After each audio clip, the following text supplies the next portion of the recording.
안녕하세요. 부동산 투자 가자 해외로 진행의 손진입니다.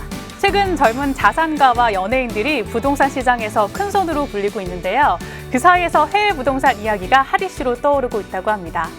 특히 탑 연예인이 해외 부동산을 연이어 매입하고 투자에 성공했다는 소식이 들리면서 일반 투자자들 또한 해외 부동산에 대한 관심이 참 많이 높아졌다고 하는데요. 실제로 5년 전보다 해외 부동산 투자율이 3배 이상 높아졌다고 합니다. 세금도 줄이고 임대 수익의 환차익까지 일석삼조 효과를 누릴 수 있는 해외 부동산, 오늘 저희와 자세히 이야기 나눠보시죠. 저희는 시청자 여러분의 참여를 기다리고 있습니다. 하단에 보이는 서울 지역번호 02-2638-3922번으로 전화 주시거나 혹은 유료 문자 100원이 부과되는 샵 3989번으로 문자 주시면 됩니다.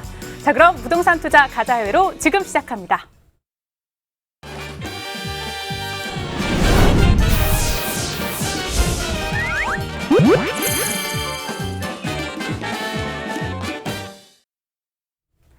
해외 부동산을 향한 거침없는 하이킥이 시작됐습니다. 아는 사람만 큰 돈 벌 수 있다는 해외 부동산, 어떻게 하면 성공할 수 있을까요? 오늘도 저희 부동산 투자를 책임져줄 전문가 모셨습니다. 주식회사 카라의 김진성 대표 모셨습니다. 대표님 어서 오세요. 예, 안녕하십니까. 예, 안녕하십니까. 카라의 김진성입니다. 오늘도 유익한 시간 되시기를 바라겠습니다. 감사합니다. 네, 투자 이민과 해외 부동산 이 두 단어를 들어봤을 때 가장 먼저 떠오르는 국가 아마 미국이실 텐데요. 이 달러라는 안전 자산이 확보됨과 동시에 주마다 조금씩 다르긴 하지만 양도소득 또한 매우 적어서 많은 분들이 선호하는 국가라고 합니다. 대표님, 미국 부동산 시장 동향 좀 자세히 알려주시죠. 예, 미국 지금 부동산 시장은 어떻게 보면 숨고르기를 하신다고 보시면 될 것 같습니다. 그동안에 가파르게 시장이 올랐었는데요. 최근 들어서는 약간 숨고르기 하는 현상들을 보이고 있습니다. 하지만 아직까지도 많은 분들이 선호하신 지역이라든가 선호하는 부동산에 대해서는 끊임없이 수요가 있고 그로 인해서 가격이 아직까지는 하락세를 보이지 않고 상승 내지는 지속이 되는 그런 상태로 보시면 될 것 같습니다. 네, 미국 부동산 투자는 주택에서부터 시작되는데요. 저도 처음에 미국에 갔을 때 주택의 개념이 한국과는 조금 달라서 생소하더라고요. 대표님, 주택 개념 자세히 좀 짚어주시죠. 예, 한국도 마찬가지입니다만 미국 같은 경우는 이제 부동산을 여러 가지 형태로 나누고 있고요.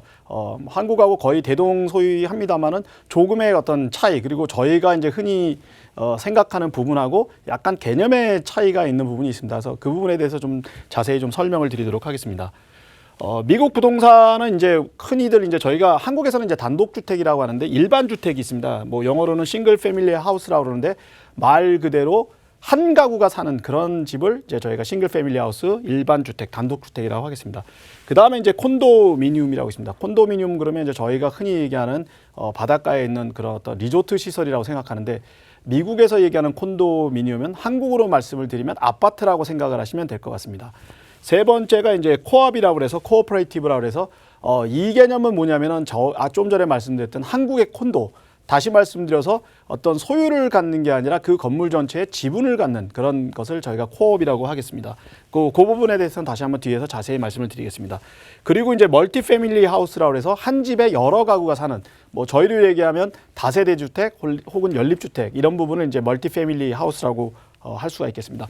또 하나 이제 멀티 패밀리 하우스가 이제 네 채까지 나눠지는 4유닛하고 그 이상으로 나눠지는데 이제 그 차이가 뭐냐면 4유닛까지는 일반 주거용으로 들어갑니다. 그리고 4유닛 이상, 5유닛부터는 이제 상업용으로 들어가기 때문에 흔히들 이제 그렇게 구분을 하고 있습니다. 그래서 5가구 이상의 다가구 주택을 멀티 패밀리 하우스인데 이거는 이제 상업용으로 들어간다. 이렇게 이해를 하시면 될 것 같습니다. 그리고 이제 저희가 아는 임대 주택, 렌탈 하우스가 있고요.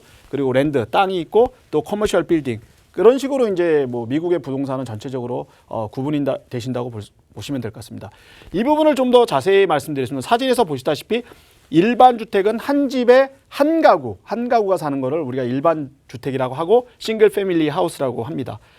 그리고 이제 말씀드렸듯이 콘도는 이제 아파트라고 저희가 흔히 얘기하는데요. 물론 이제 여기에 따라서 이제 임대 아파트가 있을 수 있고 이제 구분되는 그런 아파트가 있는데 흔히 이제 여러 소유주가 각각을 소유하거나 한 사람이 전체를 소유하는 것을 저희가 콘도미니움이라고 생각하시면 될 것 같습니다.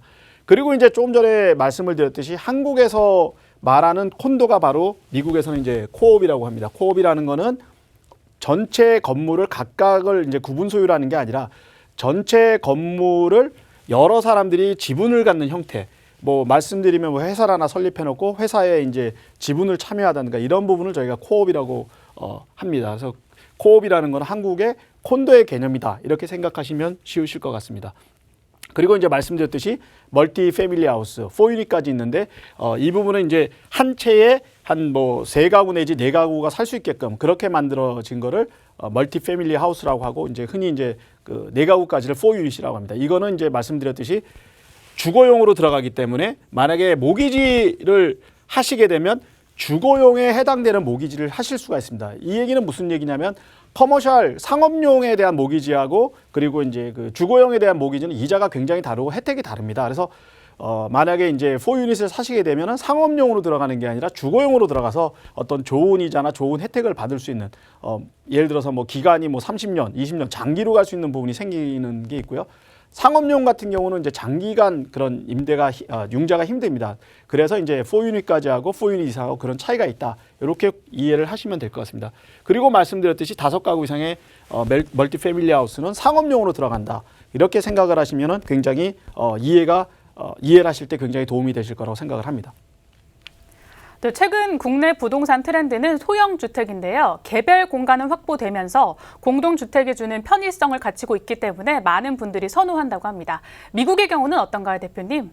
예, 이제 우리가 흔히 얘기하는 거를 이제 소형 주택이라고 하는 것은 뭐라고 얘기를 하냐면은 이제 35채 이하의 그 주택 여러 이제 다가구들이 사는 주택을 저희가 이제 소형 다세대 주택이라고 하고 소형 뭐 다가구 주택이라고 합니다. 영어로는 이제 멀티 패밀리 하우스라고 하는데 이 부분이 이제 굉장히 어떻게 보면 최근에 들어서 미국 내에서 좀 각광을 받고 있습니다. 그 이유가 뭐냐면은 보시다시피 이제 35채 이하의 다세대를 위한 주택이 소형 다세대 주택이라고 하고 그 다음에 이제 개인들의 수익형 부동산으로 주로 활용이 되기 때문에 굉장히 각광을 받고 있습니다.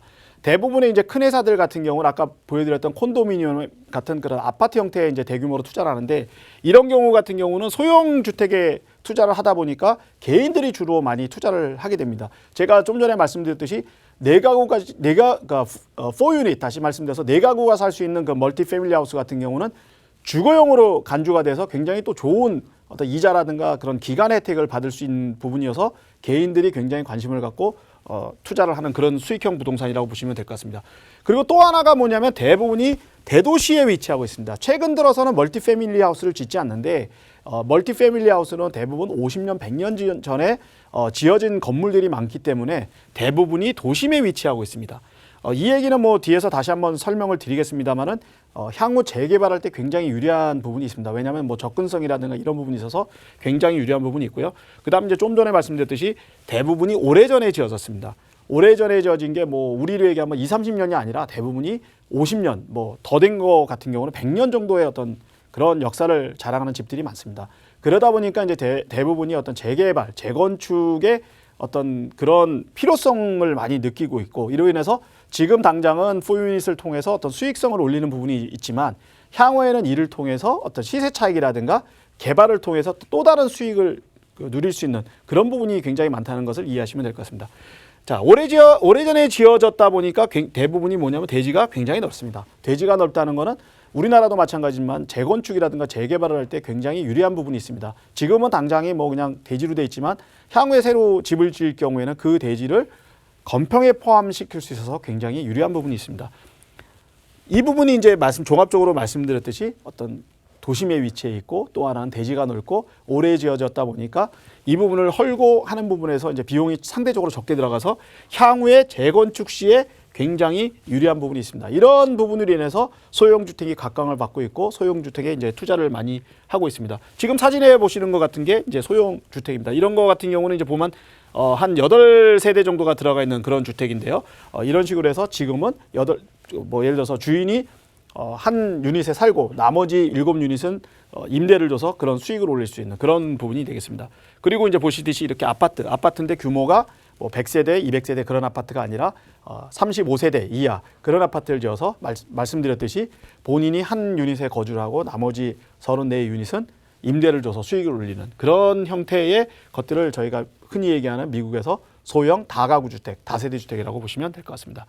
그리고 이제 이런 경우는 겉에서 보면 집이 하나인데 안에 들어가면 여러 가지로 나눠져 있어서 또 말씀드렸듯이 주인이 한 가구를 살고 나머지 가구는 임대를 주는 그런 형태의 집들을 저희가 흔히 미국의 소형 다세대 주택, 다가구 주택이라고 저희가 말을 하고 있습니다. 그래서 이 부분에 대해서는 굉장히 여러분들께서 이제 좀 관심을 갖고 보셔야 되는 게 일반 주택은 뭐 거래라든가 이런 부분이 쉽지만 말씀드렸듯이 어떤 수익형을 올리기 위해서는 일반 주택보다는 이런 다세대 주택, 다가구 주택에 관심을 가지시면 미국 부동산 투자를 하시는데 굉장히 도움이 되실 거라고 생각을 합니다. 네, 미국 소형 다세대 주택 개념 한번 짚어봤는데요. 그렇다면 공실률 현황 어떤가요, 대표님? 예, 그래서 이제 그 미국 같은 경우 말씀드렸듯이 왜 이런 다세대나 다가구 주택에 관심을 갖고 있고 이 부분에 대해서 제가 관심을 좀 가지십사하고 이제 전해드린 이유는 뭐냐면 뭐 도심에 지어져 있고 오래 지어져 있다는 그런 장점도 있지만 말씀드렸듯이 수익형의 그 최고라는 부분이 이 데이터에서 공실률 데이터에서 저희가 볼 수가 있습니다. 이제 뭐 저희가 미국에서 뭐 많이들 아시는 지역 뉴욕 그리고 시카고, LA 그 세 지역에 대한 공실률을 한번 저희가 살펴봤습니다. 2017년 4사분기하고 2018년 4사분기를 비교해 봤는데 2017년 4사분기에 뉴욕의 공실률은 0.8%입니다. 0.8%라는 얘기는 100가구 중에서 100가구가 있으면 100가구 중에서 1%도 안 되는 한 가구도 채 안 되는 0.8%가 공실을 갖고 있다는 얘기입니다. 그 얘기는 뭐냐면 소형 다가구 주택 같은 경우는 만실이다. 그래서 공실의 위험이 없다. 투자라는 데 있어서 임대를 올리는 데 있어서 공실이 없다는 거면 그만큼 수익이 높다는 것을 의미한다고 보시면 될 것 같습니다. 2018년 같은 경우도 마찬가지로 공실률이 0.8%입니다. 그래서 뉴욕 같은 경우는 거의 공실이 없구나. 다가구 주택, 다세대 주택은 공실이 없구나 라고 생각을 하시면 될 것 같습니다. 뉴욕의 토탈 그 멀티 패밀리, 그러니까 다가구 주택의 숫자가 34만 유닛입니다. 34만 채가 뉴욕에 존재하고 있는데 이 34만 채 중에 거의 0.8%라는 거는 거의 없다고 보시면 됐습니다. 34만 채가 거의 다 꽉 차 있다. 이렇게 생각하시면 될 것 같습니다. 시카고는 한 5만 6천 정도가 되는데 공실률이 상대적으로 뉴욕보다는 높습니다. 2017년에 3.8% 그리고 2018년에 4%. 그 얘기는 뭐냐면 뭐 100가구 중에 4가구 정도 공실이 있다는 것을 의미하는데 뉴욕보다는 상대적으로 높지만 한국이나 다른 곳에 비하면 굉장히 낮은 수치라는 것을 여러분께서 이해를 하시면 될 것 같습니다. 그리고 또 이제 한국 분들이 많이 사시는 코리아타운 중심으로 그런 한국 분들이 많이 사시는 LA 같은 경우는 무려 60만 채가 이제 다가구 주택으로 되어 있는데 2017년에는 1.2%, 2018년에는 1.3%. 다시 말씀드려서 100가구 중에 한 가구 정도가 공실이다. 이렇게 보시면 될 것 같습니다. 그래서 다가구 주택, 특히 소형 다가구 주택에 대한 공실은 거의 없다. 다시 말씀드려서 수익형 부동산으로 임대를 주기에는 최상의 것이 아닌가 이렇게 보시면 될 것 같습니다. 반면에 밑에 보시면은 이제 라지어셋이라고 되는데 이 라지어셋이라는 건 뭐냐면 35세대, 35가구 이상의 그런 대형 멀티 패밀리라고 보시면 될 것 같습니다. 상대적으로 2017년에는 4.7%, 2018년에는 4.5%. 상대적으로 소형보다는 굉장히 공실이 좀 높습니다. 뭐 전체적으로 봤을 때는 높다고 할 수 없지만 소형에 비해서는 높은 편이라고 보시면 될 것 같습니다. 이 점을 미뤄봤을 때 소형 다가구 주택이 대형 다가구 주택보다 훨씬 더 어떤 수익을 올리시고 투자를 하시고 임대를 주시는 데는 유리하다는 것을 저희가 수치에서 볼 수 있었습니다. 이 공실률을 살펴봤을 때 굉장히 수치가 낮기 때문에 수익형 부동산으로는 최상의 조건이다라고 말씀해 주셨습니다. 그렇다면 이 공실률 수익과 직결된 부분이기 때문에 예민할 것 같아요. 연도별 추이는 어떤가요? 예, 좀 전에 이제 말씀드렸던 거는 2017년과 2018년 가장 그 최근에 공실을 저희가 보여드렸고요. 이 부분을 갖고 이제 판단을 좀 하시기 어려운 부분이 있어서 그럼 과연 역사적으로 봤을 때 공실률은 어떤가? 이 부분에 대해서 한번 저희가 또 데이터로 살펴봤습니다. 그 데이터가 이제 2010년부터 약 10년간의 이제 추이를 본 것 같은데요. 지금 보시면 이제 노란색으로 보시는 그런 데이터가 이제 뉴욕입니다. 뉴욕 같은 경우는 거의 2010년부터 현재까지 1% 전후로 지금 왔다 갔다 하고 있습니다. 1%라는 거는 말씀드렸듯이 100가구 중에 한 가구 정도가 이제 공실이 없다. 이렇게 보시면 될 것 같고 뉴욕 같은 경우는 이제 맨하탄을 중심으로 해서 대부분이 다가구 주택이 있기 때문에 이 지역에 다가구 주택을 뭐 구입을 하신다든가 다가구 주택에 임대를 들어가시기도 굉장히 어렵다라고 또 판단을 하시면 될 것 같습니다. 그래서 뉴욕 같은 경우는 2010년부터 2018년까지 약 9년간은 거의 1% 전의 공실률을 보이고 있다. 이렇게 보시면 될 것 같습니다. 그리고 두 번째 이제 초록색 라인이 뭐냐면 LA입니다. 한인들이 많이 사시는 LA 지역인데 LA 지역도 마찬가지로 2010년부터 2%를 거의 상회하는 적이 없을 정도로 굉장히 그 낮은 공실률을 보이고 있고 특히 이제 2015년 이후에는 거의 1%대의 수준을 이루고 있습니다. 그래서 LA 지역도 뉴욕 지역과 마찬가지로 그 소형 다가구 주택의 공실은 굉장히 낮다. 상대적으로 이제 보시면은 뭐 시카고는 상대적으로 LA나 뉴욕보다는 굉장히 좀 공실률이 높다고 볼 수 있습니다. 이 하늘 색깔, 파란색이 이제 그 시카고 지역인데 시카고 지역은 2010년에는 거의 뭐 5.5% 수준이었다가 2015년 이후에는 마찬가지로 4% 수준까지 떨어졌습니다. 그래서 뉴욕이나 LA보다는 시카고가 공실률이 높은 편이지만 그래도 상대적으로 현재 과거 2010년 이전이나 2010년에서 2015년까지에 비해서는 최근에는 굉장히 이제 공실이 낮아지고 있다 이렇게 보시면 될 것 같습니다. 그리고 이제 보시면은 그 초록색 선이 뭐냐면 아까 말씀드렸듯이 아파트 같은 대형입니다. 대형 멀티패밀리인데 이런 경우는 이 경우는 뭐 거의 5% 6% 수준에서 왔다 갔다 합니다. 그래서 어떻게 보면은 뭐 굉장히 그 공실률이 다 그 35유닛 이상의 그런 대형 다가구 주택도 공실률은 굉장히 낮다. 하지만 소형 예외에서는 다소 높다. 다시 말씀드려서 투자를 하시는 개인이 투자를 하시는 경우에는 소형 다가구 주택에 관심을 가지고 지속적으로 어떤 가격 추이라든가 공실률 추이를 보시면 투자를 하실 때 미국의 그 부동산 투자를 하실 때 굉장히 도움이 되지 않을까 그렇게 생각이 됩니다. 네, 10년간의 추이를 살펴봤을 때 이렇게 수치가 계속 낮아지는 모습을 볼 수 있었는데요. 특히 LA와 뉴욕의 경우에는 2%를 넘지 않는 선을 보여줬습니다. 대표님, 이렇게 수치가 낮은 이유가 있을까요? 예, 이제 말씀드렸듯이 그 대형에 비해서 소형 그 다세대 주택, 다가구 주택이 이제 인기를 끄는 이유는 여러 가지 이유가 있는데 한 5가지로 저희가 요약을 할 수 있을 것 같습니다. 첫 번째가 대형 단지들에 비해서 이사율이 적다. 이 얘기는 뭐냐면 공실이 적다는 얘기는 거의 그 임대하신 분들이 거의 뭐 임차인들 같은 경우가 나가고 들어오는 게 없다는 얘기입니다. 다시 말씀드린 이 부분은 안정된 수익하고 관계가 있습니다.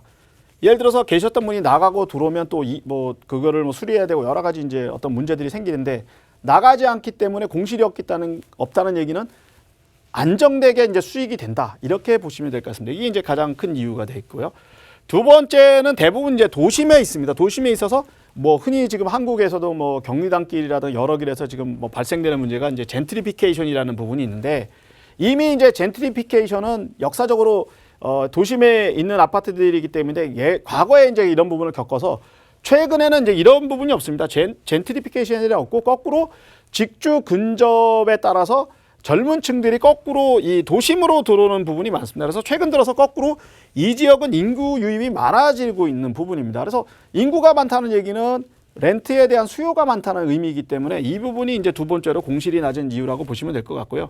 세 번째는 리모델링하고 수선을 통해서 이미 이제 어떤 임대인들한테 굉장히 어떤 매력적으로 다가옵니다. 뭐 50년, 100년 됐다고 얘기를 드렸는데 50년, 100년 된 가구들은 대부분이 이제 수리라든가 어떤 조금의 수선을 통해서 이제 집을 굉장히 좀 환경을 좀 좋게 만드는 부분이 있습니다. 그래서 임차인들에게 좀 굉장히 어필하고 있다는 부분이 공실률이 또 낮은 이유고 네 번째가 소형 다세대 주택이 최근 들어서는 거의 짓지 않았습니다. 말씀드렸듯이 50년, 100년 전에 많이 짓는데 최근 들어서는 땅이 넓으면 뭐 네 채 이렇게 짓는 게 아니라 대형을 짓든지 아니면 싱글 패밀리를 많이 짓기 때문에 그러다 보니까 이제 뭐 공급이 거의 없다고 보시면 될 것 같습니다. 공급이 없다 보니까 공실률이 낮을 수요는 많고 공급이 없다 보면 찾는 사람은 많은데 뭐 물건이 없다 보니까 이제 공실률이 낮은 또 다른 이유라고 하겠습니다.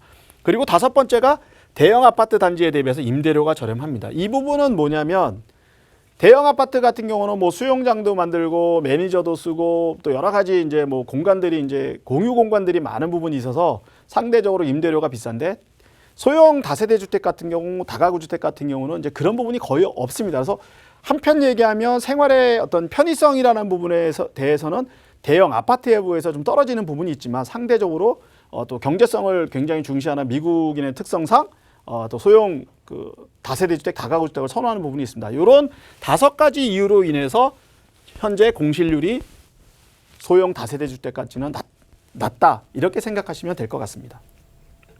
네, 공급은 낮고 수요는 높아서 안정되는 수입이 조금 예상되는데요. 그렇다면 향후 전망은 어떻게 생각하시나요? 우리가 투자해도 안전하다고 생각하시나요? 예, 뭐 당분간 이 추세는 계속 될 것으로 예상이 됩니다. 왜냐하면 말씀드렸듯이 공급은 전혀 없고 수요는 계속 느는 상황이어서 소형 다세대 주택의 전망은 굉장히 향후도 밝다 이렇게 말씀을 드리겠습니다.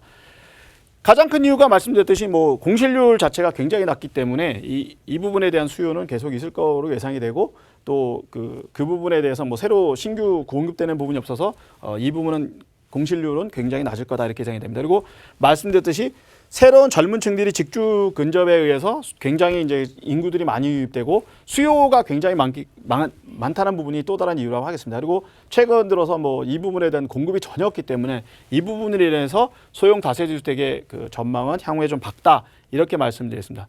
또 하나가 이제 저희가 생각해야 되는 부분이 말씀을 드렸듯이 접근성이 뛰어나서 계속해서 젊은 층들이 이 부분에 대해서 선호를 할 거다. 그래서 선호도가 높다는 부분. 그 이유는 가장 큰 게 이제 대부분이 도심에 위치하고 있다는 부분이 되겠습니다. 이로 인해서 선호도가 굉장히 높고 선호도가 높다는 얘기는 지속적인 수요를 갖고 갈 것이다. 이로 인해서 소형 다세대 주택은 향후에도 굉장히 좀 전망이 밝지 않을까 이렇게 생각이 됩니다. 또 하나 이제 좀 전에 말씀드렸듯이 임대료 경쟁에서 나머지 대형이라든가 단독 주택에 비해서 어떤 경쟁력에서 유리한 부분이 있어서 이런 이유로 인해서 다세대 주택은 향후에도 굉장히 밝다 이렇게 제가 단정적으로 말씀을 드릴 수 있겠습니다. 네, 일단 투자하기 전에 조닝이라고 하죠. 각 지역별로 상업, 주택, 공업 등 토지 이용을 정하는 일인데요. 이 건폐율을 정하는 일이기 때문에 굉장히 궁금하신 분들 많을 것 같아요. 미국의 경우 용도 지역 어떻게 규정돼 있나요? 예, 이제 뭐 조닝이라고 하고 한국에서도 이 용도가 굉장히 중요합니다. 용도가 왜 중요하냐면 이제 이게 용적률이라든가 건폐율, 다시 말씀드려서 그 토지를 이용해서 건물을 지어서 이제 수익으로 연관되는 부분이 굉장히 있습니다. 근데 미국도 마찬가지로 이 조닝이 있는데 미국은 이제 한국 개념하고 조금 다른 게 조닝의 가장 큰 이유가 뭐냐면 이제 안정, 시큐리티 부분하고 그다음에 그 도시 계획에 의해서 조닝이 생겼던 부분이 있습니다. 그래서 이 조닝이 이제 굉장히 또 중요하게 여겨지는 부분이 있는데 이 투자하시는 분 입장에서는 조닝이 이제 뭐냐면 아까 말씀드렸던 용적률하고 건폐율하고 관계되기 때문에 이게 굉장히 좀 중요한 부분이 있습니다. 그래서 그 부분에 대해서 잠깐 말씀을 드리겠습니다. 주로 이제 도심에서 이제 조닝을 쓰고 있고요. 도시 개발 때문에 여러 가지 지역으로 나눠지고 있습니다. 그래서 이제 법에 따라서 이 지역은 뭐가 되고 안 되고 이런 부분이 이제 구분되는 게 있고요. 조닝은 19세기 말에 이제 유럽의 도시에서 먼저 들어왔습니다. 미국에서 시작된 게 아니고 유럽에서 된 부분이 이제 미국으로 유입이 된 경우고요. 그래서 미국은 이제 건축 기준하고 단지 계획 기준보다 토지 이용의 사회적, 경제적 기능하고 관련이 있다. 이 부분이 뭐냐면 말씀드렸듯이 이 지역에는 뭐가 들어오고 이렇게 만들어 놓은 게 어떤 도시 전체적인 개발 계획도 있지만 어떤 뭐 안전이라든가 이런 부분이 굉장히 고려된 부분이 많다는 걸 좀 이해하시면 될 것 같습니다. 미국은 말씀드렸듯이 유럽은 19세기 말에 시작이 되는데 미국은 유럽에 시작된 것을 20세기 초에 도입을 해서 상업, 산업 활동의 목적으로 제정이 됐다. 이 부분을 그렇게 이해하시면 될 것 같습니다. 네, 미국 중에서도 아주 많은 분들이 관심 있을 지역인 것 같은데요. 한인들이 가장 많이 살고 있다는 LA시 조닝 규정은 어떤가요? 예, 뭐 LA는 이제 뭐 LA뿐만 아니라 뉴욕이나 대부분 비슷한 지역인데 미국에서도 특히 이제 LA 지역이 이제 조닝에 대한 게 굉장히 까다롭고 이 부분이 굉장히 좀 이로 인해서 이제 그 지역에서 영업을 하시는 상업을 하시는 분한테 굉장히 좀 어떤 때는 어려운 부분도 있습니다. 뭐 쉽게 얘기해서 주거용, 뭐 우리나라도 마찬가지입니다. 주거용, 상업용, 산업용으로 나눠집니다. 그래서 주거용 같은 경우는 이제 그 첫 글자가 레지던셜이라 해서 R이 시작되는 거고 상업용 같은 커머셜에 C를 시작되는 부분인데 이 주거용 같은 경우도 이제 5가지로 흔히 나눠집니다. 이 R1, R2 이거는 뭐냐면 뭐 다르게 생각하실 게 아니라 그 지역에 몇 채까지 집을 지을 수 있냐, 혹시 뭐까지 지을 수 있냐 이런 부분으로 구분이 된다고 보시면 될 것 같습니다. 그 뒤에서 뭐 다시 한번 제가 그 조닝에 대해서 이제 다시 한번 설명을 드릴 텐데 그 부분이 이제 가장 중요합니다. 그리고 이제 C로 시작되는 커머셜 부분은 그 지역에 이제 어떤 상업 시설을 지을 수 있냐 이렇게 구분이 된다고 보시면 될 것 같고요. M은 말씀드렸듯이 이제 산업용이기 때문에 그 지역에는 어떤 산업을 지을 수 있냐 이렇게 생각을 하시면 될 것 같습니다. 그래서 다시 한번 이제 주거용만 제가 한번 말씀을 드리면 왜냐하면 이제 뭐 저희 쪽에 상업용이나 이제 산업용에도 관심을 가지시겠지만 주거용이 이제 특히 뭐 개인 투자하시는 분들은 굉장히 중요하고 또 이 부분에 따라서 이제 어떤 구입을 하실 때 이 부분에 대한 그 체크도 굉장히 중요하시기 때문에 주거용만 하면 중점적으로 말씀을 드려보도록 하겠습니다. R1이라는 거는 이제 단독주택입니다. 쉽게 얘기해서 그 R1 지역에는 집을 여러 채 지을 수가 없고 한 채만 지을 수 있다고 생각하시면 됩니다. 뭐 면적은 뭐 5,000 스퀘어 피트, 뭐 높이는 얼마 이렇게 돼 있는데 그것보다 더 중요한 거는 R1은 그 지역에는 단독주택 하나만 지을 수 있다. 이렇게 생각을 하시면 될 것 같습니다. 그리고 차는 뭐 주차는 2대까지 하고 반드시 있어야 되는 게 뭐냐면 차량을 덮는 지붕이 필요하다. 그러니까 예를 들어서 뭐 집을 지었는데 우리가 흔히 얘기하는 게라지라고 하는데 게라지 어떤 주차장 시설이 없으면 R1 지역은 안 됩니다. 뭐 바깥에 차를 내놓는 이런 건 안 되고 그 지역에 그 조닝 안에 단독주택을 짓는데 반드시 해야 되는 거는 주차장, 그러니까 차를 덮을 수 있는 주차하는 차량을 덮을 수 있는 지붕이 필요하다. 이 부분을 반드시 기억을 하시면 좋을 것 같습니다. 그리고 이제 흔히들 R1보다 이제 그 다음 단계인 R2나 R3나 R4 같은 경우가 굉장히 이제 투자하시는 분한테는 굉장히 중요한데 이거는 뭐냐면 재건축을 할 때 내가 그 용도에 맞게끔 어떻게 할 수 있냐는 부분이 있어서 굉장히 중요하다고 보시면 될 것 같습니다. R2 같은 경우는 앞에 R1 단독주택을 지을 수도 있고요. 듀플렉스를 지을 수 있습니다. 듀플렉스라는 거는 단독주택 짓고 또 하나는 이제 하나의 집이나 두 채를 지을 수 있는데 두 가구, 두 세대가 살 수 있는 집까지 지을 수 있다는 겁니다. 그래서 이 부분은 R2는 두 채까지 지을 수 있다. 뭐 쉽게 생각하시면 R1은 한 채, R2는 두 채. 이렇게 생각하시면 이해가 좀 빠르실 거라고 생각을 합니다. R3는 이제 뭐 지금 제가 R1, R2 말씀을 드리니까 한 채 짓고 그 다음에 두 채니까 세 채 아니냐라고 생각할 수 있는데 R3는 한 채 져도 되고 두 채 돼도 되고 그 다음에는 제한적 다세대 주택이라고 그래서 요 사이즈의 면적에 800스퀘어씩 지을 수 있습니다. 그 얘기는 뭐냐면은 5,000이면 800 같은 경우는 뭐 한 4-5가지를 지을 수 있다는 얘기입니다. 그 안에만 맞춰서 지을 수 있으니까 굉장히 이제 좀 다양하게 지을 수 있는 부분이 있고요. 그래서 이제 이 부분은 뭐 몇 채를 짓냐는 거는 이제 사이즈를 800씩 나누다 보면 거기에 맞춰서 지을 수 있는 부분이 있어서 그거는 이제 R3부터는 좀 보셔야 될 것 같습니다. 그리고 차일드 케어 시설이 가능하다.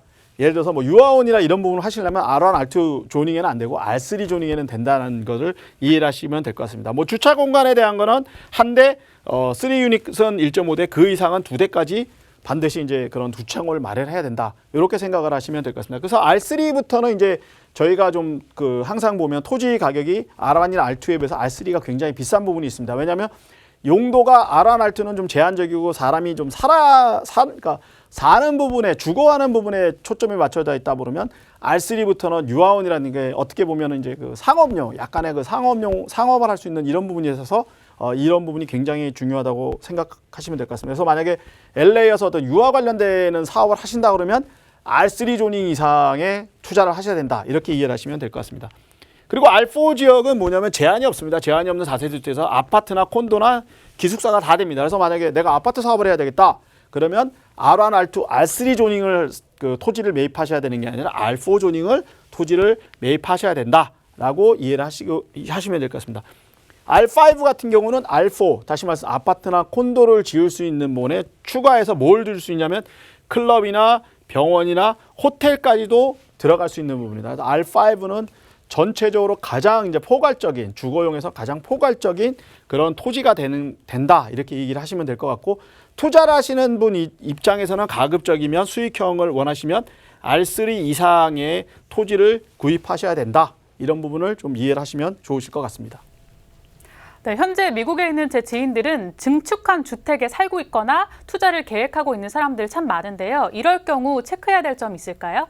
예, 제가 이제 중축에 대해서 좀 잠깐 말씀을 드리려고 하는데 그 이유가 뭐냐면 좀 전에 말씀드렸듯이 이제 소형 다세대 주택 같은 경우는 대부분이 집들이 오래됐습니다. 오래돼서 뭐 재건축을 하든지 리모델링을 하든지 이런 부분에 이제 굉장히 어떻게 보면 많은 분들이 관심을 갖고 하는데 그러다 보니까 이제 자칫 이제 그런 어떤 미국의 어떤 법이라든가 이런 걸 모르시고 불법적으로 개축하시는 분들이 굉장히 많습니다. 특히 이제 LA 같은 경우는 최근 들어서 유행되는 부분 중에 하나가 뭐냐면 이제 하숙집, 우리로 얘기하면 하숙집입니다. 그래서 하숙집을 해서 이제 방을 여러 개를 나눠놓고 여러분들이 이제 들어가서 생활하시고 이런 부분이 많은데 문제가 뭐냐면 이제 허가를 받고 지으시면 그게 전혀가 문제가 없는데 허가를 안 받고 무허가로 지으시는 부분도 굉장히 많습니다. 그러다 보면 어떤 문제가 생기냐면 물론 이제 뭐 내가 집을 소유하고 있을 경우에는 뭐 주위에서 신고를 하지 않으면 뭐 시라든가 이런 당국에서 와서 보지 않겠지만, 문제되는 부분이 어떤 거냐면 내가 이제 구입을 할 때, 그리고 구입을 할 때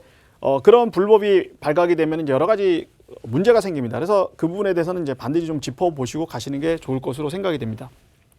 말씀드렸듯이 이제 LA 같은 경우에 건축 연도가 이제 대부분이 오래되다 보니까 주택의 시설이 낡아서 이 부분에 대한 수리를 하다 보니까 나도 모르게 이제 면적을 더 늘려놓는 경우가 많습니다. 그래서 등기등본을 떼보면 LA 같은 경우는 그러니까 주택을 이제 구입할 때 등기등본 같은 걸 떼어보면, 그 다음에 뭐 토지대장 같은 거 떼어보고 건축대장 떼어보면 가장 큰 문제가 뭐냐면 주택의 실제 면적하고 등기상의 면적이 차이가 납니다. 대부분이 보면 등기상의 면적보다 실제 말하는 면적이 굉장히 큰 경우가 많습니다. 그 경우가 뭐냐면 이제 불법으로 증축된 부분이 많습니다. 그러다 보니까 가격이 이제 틀리는 부분이 있고, 또 하나는 뭐냐면 이제 그게 이제 불법이다 보니까 나중에 뭐 당국에서 어떤 페널티라든가 뭐 철거라든가 이런 부분이 생깁니다. 그래서 이 부분은 반드시 좀 체크를 하셔야 되는 부분이고요. 그게 이제 말씀드렸듯이 가장 큰 게 뭐냐면 주인이 증개축을 통해서 마음대로 이제 면적을 늘렸습니다. 면적을 늘려보니까 실제하고 등기상이 틀려서 이 부분에 대한 이슈가 굉장히 많이 생기고, 가격에 대한 부분에 대해서 어떤 다툼이 많은 게 현실입니다. 그래서 이 부분은 집을 사실 때 반드시 좀 체크를 해보셔야 되는 부분 중에 하나라고 하겠습니다. 그게 이제 뭐냐면은 시에서 만약에 허가를 받고 그거를 늘렸는데 등기상에 안 나타났다고 그러면 이제 허가 받았던 그런 증서라든가 이런 거를 통해서 다시 이제 신고를 해서 늘리면 되는데, 대부분이 보면 허가를 받지 않고 한 경우가 많습니다. 그래서 이제 문제가 생기는 부분인데, 이 부분에 대해서는 어떻게 해야 되냐면은 말씀드렸듯이 시에 허가를 받았다고 그러면 정당하게 예전에 받았던 서류들을 챙겨서 우리가 이렇게 받았으니까 이거에 대해서 좀 시정을 해달라고 시에 정식적으로 저희가 요청을 하면 시에서 그 부분에 대해서 허가를 해주고 이제 어떤 등기라든가 이런 건축대장이라든가 토지대장에 대해서 이제 그 수정을 해주는 부분이 있습니다. 근데 문제는 뭐냐면 허가를 안 받은 부분입니다. 허가를 안 받았을 경우에는 어떻게 해야 되냐면 뭐 그냥 철거하는 경우가 가장 좋은 경우고, 그렇지 않은 경우에는 시에다가 카운티 산정국이라는 게 있습니다. 카운티 산정국은 뭐냐면은 재산세를 산정하는 그런 곳이 되겠습니다. LA 카운티 산정국에다가 우리가 이렇게 됐으니까 이거에 대해서 좀 측정을 해 주십시오. 결국은 이거는 뭐하고 그 과태료 중에서 가장 큰 부분이 뭐냐면은 이제 재산세하고 관련이 되기 때문에 이런 문제가 생기는 겁니다. 그래서 카운티 산정국에다가 요청을 해서 실제 면적을 측정해 달라고 합니다. 건축에 대해서 실제 면적을 측정해 달라고 그러고, 만약에 이제 거기가 나와서 실제 면적이 측정이 됐다 그러면 이 부분에 대해서 이제 그거를 뭐 그 대장들을 고쳐서 하든지, 만약에 사시는 경우에 이런 부분이 생기면 그거를 뭐 본인이 직접 뭐 카운티 산정국에다 얘기하실 필요 없고, 그거를 파시는 분, 매도자한테 요청을 하시면 됩니다. 이게 다르니까 니네가 이걸 받아달라, 이렇게 요청을 하셔야 되는 부분이거든요. 만약에 요청을 하셨는데 그 요청을 안 받아주고 우리는 모른다, 뭐 어떻게 됐다라고 얘기를 하면 그럴 경우에는 매입을 취소하시면 됩니다. 왜? 실제 면적하고 등기상의 면적이 틀리기 때문에. 그리고 사시는 분 입장에서는 실제 면적이 중요한 게 아니라 등기상의 면적이 굉장히 중요합니다. 이 부분은 나중에 재산세하고도 관련되는 거고, 만약에 그거를 무시하고 사셨을 때 어떤 나중에 문제가 생겼을 때는 매도자한테 문제가 있는 게 아니라 매입자한테 문제가 있습니다. 왜? 실제 면적하고 등기 면적의 차이의 어떤 구분은 사시는 분, 매수자가 그거에 대한 그 검토를 하고 이런 부분이 있습니다. 그래서 틀렸을 경우에는 반드시 매도자에다가 수정을 해달라고 요청을 해야 되는 거지, 본인이 한 다음에 나중에 하겠다 했을 때 문제가 생길 수 있는 부분이 있기 때문에 실질적으로 실면적을 매도자한테 요청을 해서 카운티 산정국에다 측정을 해달라고 요청을 하시고, 만약에 그 부분이 받아지면 그때까지 기다리셨다가 고쳐진다면 하시면 되는데, 그 부분이 안 됐을 경우에는 매입을 취소하시는 게 여러 가지 면에서 유리하시다는 것을 제가 말씀을 드리겠습니다. 네, 무허가 불법 개축의 경우에는 구입할 당시 가격 문제뿐 아니라 심할 경우 시 당국에 의해서 페널티나 철거 등의 불이익까지 받을 수 있기 때문에 꼼꼼히 살펴보시는 것이 좋겠습니다. 잠시 후 저희는 미국 중에서도 미래 가치가 높은 알차 투자처 가지고 돌아오겠습니다. 방송을 보시다가 궁금증이 생기시다면 하단에 보이는 서울 지역번호 02-2638-3922번으로 전화 주시거나 혹은 유료 문자 100원이 부과되는 샵 3989번으로 문자 주시면 됩니다. 저는 잠시 후 여러분의 해외 부동산 투자 컨설팅 해드리는 시간으로 돌아오겠습니다. 여러분 잠시만요.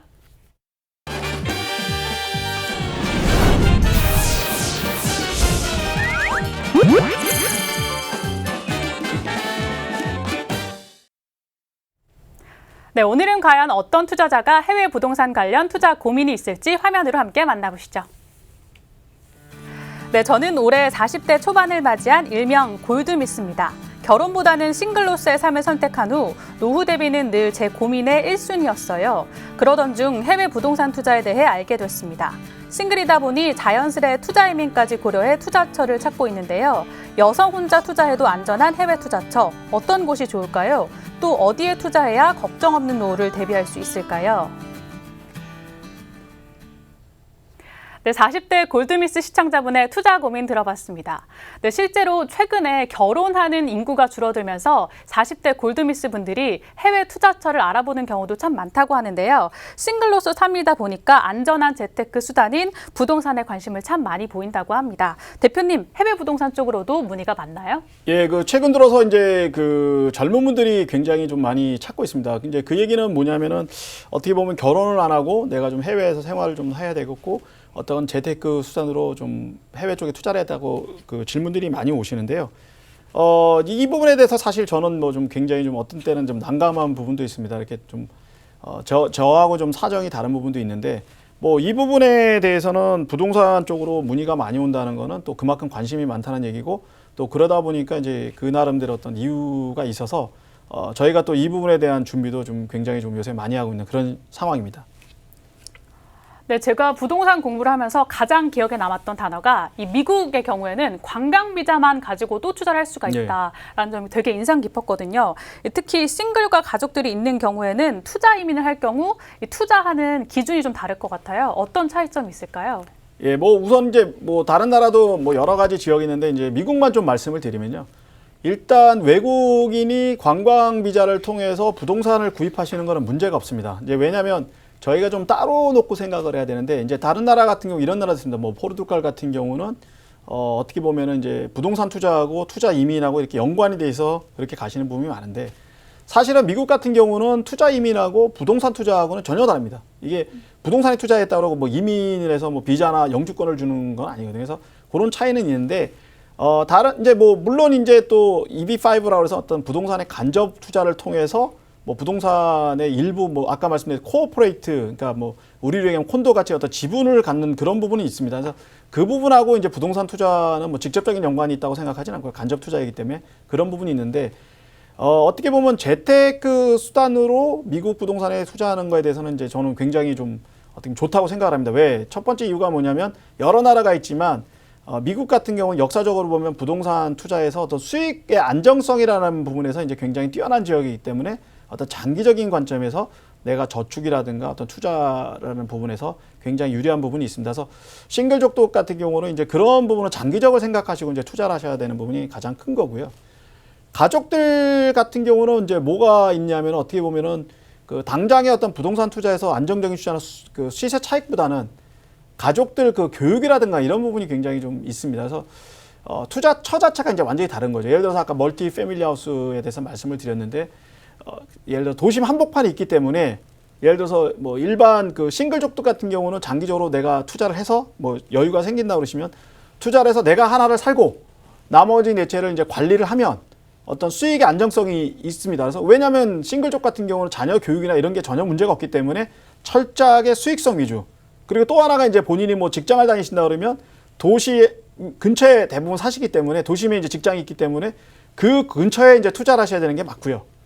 가족들 같은 경우는 말씀드린 제일 중요한 게 이제 자녀들 교육입니다. 자녀들 교육이다 보니까 나이 드신 분들 같은 경우 손자나 손녀들 교육 이런 부분이 있다 보니까 어떻게 보면 도심하고 좀 떨어진 지역 좀 생활하기가 안전하고 또 학교도 좀 좋고 그래서 이제 완전히 투자하는 내용 자체가 완전히 틀리게 되고 지역적으로 완전히 틀립니다. 예를 들어 도심에 그런 게 정말 좋은 지역이 있다고 하면 좋겠지만 미국은 특성상 대부분이 도심 한복판이 학군이 좋다든가 치안이 안전한 곳이 별로 없습니다. 그래서 제 생각은 이제 그런 부분으로 구분을 해서 개인들 같은 경우 투자하시는 것 같은 경우 도심 쪽으로 가는 게 좋고 그 다음에 가족 투자하시는 부분은 도심보다는 조금 외곽 지역에 투자하시는 게 좋지 않을까 그렇게 생각이 됩니다.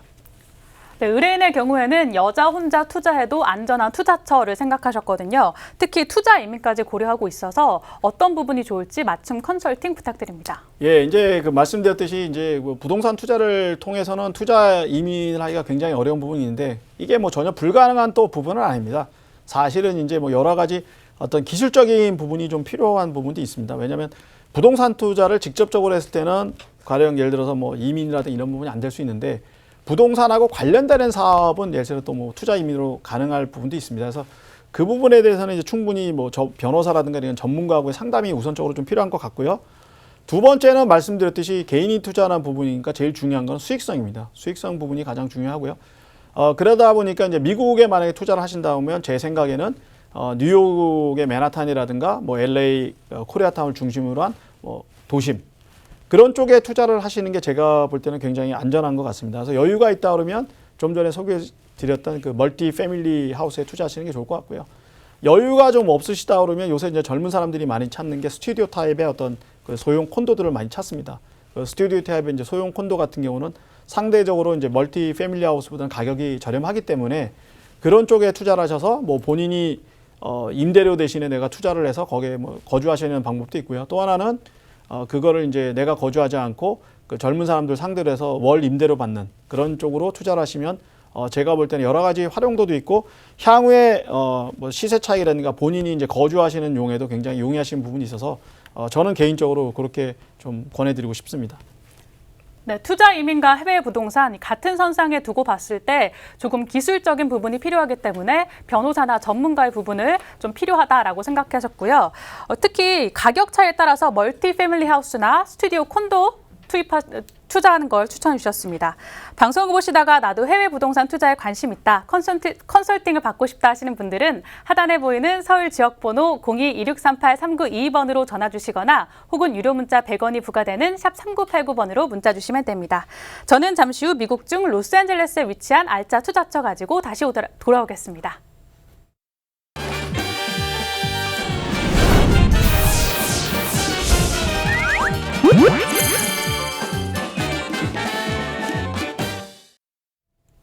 네, 세상은 넓고 좋은 부동산은 많다고 하죠. 오늘은 로스앤젤레스에 위치한 알짜 투자처 준비했는데요. 유학을 보낸 자녀들 위해서나 혹은 친척들을 위해서 이 투자처 자세히 살펴보시는 거 추천드립니다.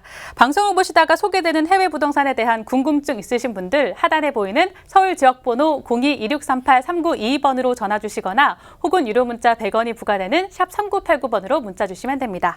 그럼 알짜 투자처 화면으로 함께 보시죠. 네, 미국 캘리포니아주에 위치한 로스앤젤레스 건물입니다. 위치는 로스앤젤레스 일대에 위치하고 있고요. 준공 연도는 1953년도입니다.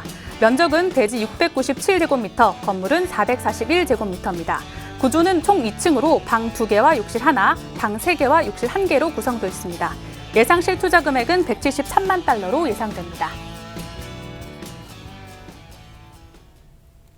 네, 로스앤젤레스에 위치한 총 2층 건물을 찾아봤는데요. 이 로스앤젤레스는 위치에 따라서 가격 차이도 좀 날 것 같아요. 입지 요건 어떻게 되나요? 예, 오늘 이제 소개해드릴 물건은 미국 로스앤젤레스 중에서도 이제 저희 한국 분들이 가장 많이 사시는 코리아타운에 있는 그런 소형 다세대 주택이 되겠습니다. 지도로 제가 잠깐 말씀드리면 LA 같은 경우 특히 이제 코리아타운 같은 경우 가장 중요한 도로가 이제 중심에 있는 바로 요 밑에 도로 윌셔입니다. 윌셔 도로가 이제 가장 중요하고요. 그 다음에 이제 그 웨스턴이라는 게 있습니다. 코리아타운은 이제 정방형으로 이루어져 있는데 밑에는 올림픽, 위에는 이제 베버리, 그 다음에 그 서쪽으로는 웨스턴, 동쪽으로는 벌먼. 요 정방향. 그 사각형 안에 들어가 있는 게 이제 코리아타운이라고 보시면 될 것 같습니다. 오늘 소개해드릴 물건은 이제 어떻게 보면 코리아타운에서 서쪽에 있는 웨스턴가와 접해져 있는 그런 지역이 되겠습니다. 말씀드렸듯이 코리아타운을 사각형으로 표시를 한다면 코리아타운 서북쪽에 위치한 그런 매물이라고 보시면 될 것 같습니다. 코리아타운은 뭐 미국 그 LA로 따지면은 다운타운하고 그리고 베버리힐스를 가는 그 길목에 있습니다. 그리고 가장 어떻게 보면 그 다운타운으로 접근하기 쉽고 베버리힐스에도 접근하기 쉬운 아주 그런 교통의 요지라고 보시면 될 것 같습니다. 이 부분에 대해서 좀 더 이제 자세히 좀 설명을 드리도록 하겠습니다. 우선은 이제 제일 중요한 게 학군인데요. 사실 뭐 제가 좀 전에 말씀을 드렸습니다만은 미국 내에서 도심에 있는 학교가 그다지 학군이 좋다고 할 수는 없습니다. 뭐 코리아타운도 마찬가지입니다. 학군 자체가 좋지는 않은데 또 한편 생각하면 학군은 좋지 않지만 아이가 뭐 대학을 지나가는 데는 굉장히 유리한 부분이 있습니다. 그 이유는 뭐냐면 미국도 내신 성적을 봅니다. 내신 성적을 보기 때문에 학군이 좋은 지역에 가서 아이가 열심히 공부를 해서 성적이 좋으면 정말 좋겠지만 그렇지 않은 경우에는 학군이 좀 떨어지는 지역의 일부로 가서 거기서 상위권을 차지하는 것도 대학 진학에 굉장히 유리한 방법이라고 하겠습니다. 그러다 보니까 이제 과거에는 이제 학군이 좋은 뭐 얼바인이라는 도심 외곽 지역의 아이들이 유학을 많이 가는 부분이 많았었는데, 최근 들어서는 그 LA 한복판 도심 코리아타운 쪽에 학교를 진학하는 경우도 많습니다. 그거는 말씀드렸듯이 대학을 진학할 때 거꾸로 내신 성적에 유리한 부분이 있어서 그런 부분이 있습니다. 그래서 이 지역도 마찬가지로 이 그 매물을 중심으로 해서 학교들이 굉장히 많습니다. K8이라고 쓴 거는 이제 초등학교에서 중학교 과정까지 있는 부분이고, K5는 5학년. 뭐 이렇게 쭉 보시면 여기는 이제 유치원부터 6학년 과정까지 있고, 이렇게 학교들이 굉장히 많이 둘러싸여져 있습니다. 그래서 아이들이 이제 걸어서 학교 갈 수 있고, 뭐 또 끝나고 올 수 있고, 이런 부분이 있어서 학교가 굉장히 많이 있다, 이렇게 보시면 될 것 같습니다. 단지 학교는 많은데 그 전체적인 뭐 미국 그 수준으로 비춰보면 학교를 뭐 A, B, C 등급으로 보면 여기는 한 C 정도, B와 C 사이 정도라고 이해하시는 게 가장 빠를 것으로 생각됩니다.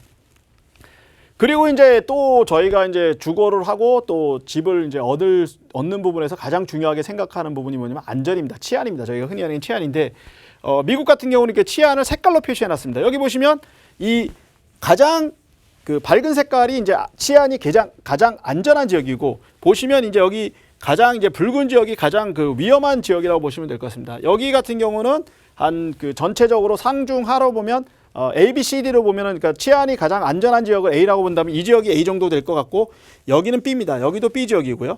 그리고 여기가 C, 여기는 D입니다. 그렇게 따지면 B 정도 되는 지역이기 때문에 치안이 상대적으로 안전하다. 치안이 이제 B 정도에서 안전하다는 얘기는 뭐 걸어 다니셔도 전혀 문제가 없다라고 생각하시면 됩니다. 가령 뭐 이 동네 같은 경우는 이제 D라고 돼 있으면 사실은 밤에 걸어 다니기는 조금 위험한 동네다라고 이렇게 이해를 하시면 되기 때문에 B 정도 되니까 치안은 굉장히 좋다. 그래서 상대적으로 걸어 다니셔도 되고 뭐 치안에 이렇게 걱정을 안 하셔도 되는 지역이라고 생각을 하시게 됩니다. 왜냐하면 흔히들 이제 LA 그러면 굉장히 뭐 무법천지라고 생각하시는 분이 많으신데, 실제로 LA가 무법천지는 아닙니다. 이렇게 뭐 그 미국이라는 나라는 치안의 국가이기 때문에 그런 부분은 없는데, 그래도 또 뭐 좀도둑이라든가 이런 거를 감안해서 이제 미국 같은 경우 이런 레포트를 발행을 하는데, 그런 부분에서 치안에서 B 정도 되니까 뭐 그렇게 크게 걱정을 안 하셔도 된다, 이렇게 제가 좀 말씀을 드리겠습니다.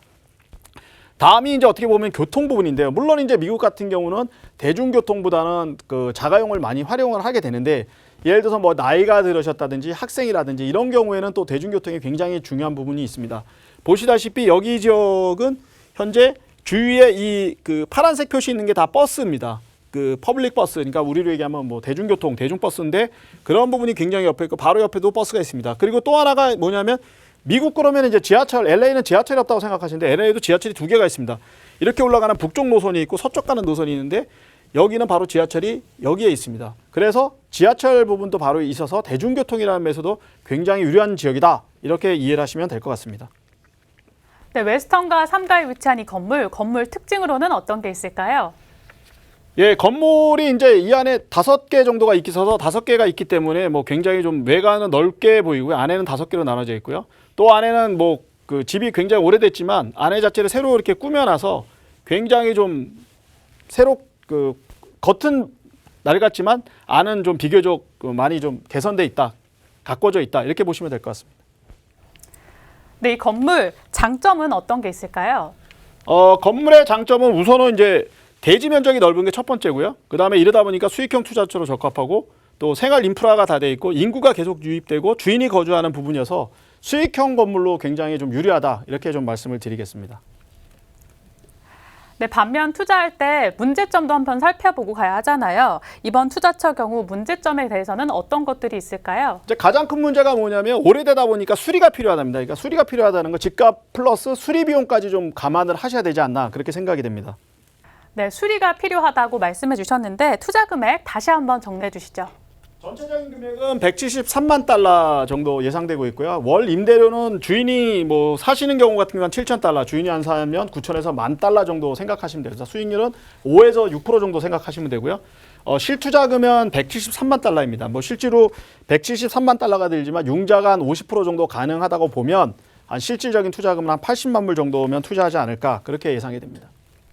예상 임대가는 주인이 살지 않을 경우 9,000불 정도 예상된다고 말씀해 주셨습니다. 5%에서 6% 정도 예상이 되는데요. 방송을 보시다가 소개되는 해외 부동산에 관심 있으신 분들 하단에 보이는 서울 지역번호 02-2638-3922번으로 전화 주시거나 혹은 유료 문자 100원이 부과되는 샵 3989번으로 문자 주시면 됩니다. 네, 오늘도 대표님 미국에 대해서 자세한 이야기 감사드립니다. 감사합니다. 네, 부동산 투자 가자 해외로 저희가 준비한 소식은 여기까지입니다. 저희는 시청자 여러분에게 다양한 정보를 제공하기 위해 노력하고 있습니다. 그러나 해당 부동산은 투자 참고 자료일 뿐 매물 가격의 상승과 하락은 보장하지 않는다는 점 잊지 마시기 바랍니다. 저는 다음 이 시간 뵙겠습니다. 시청자 여러분 고맙습니다.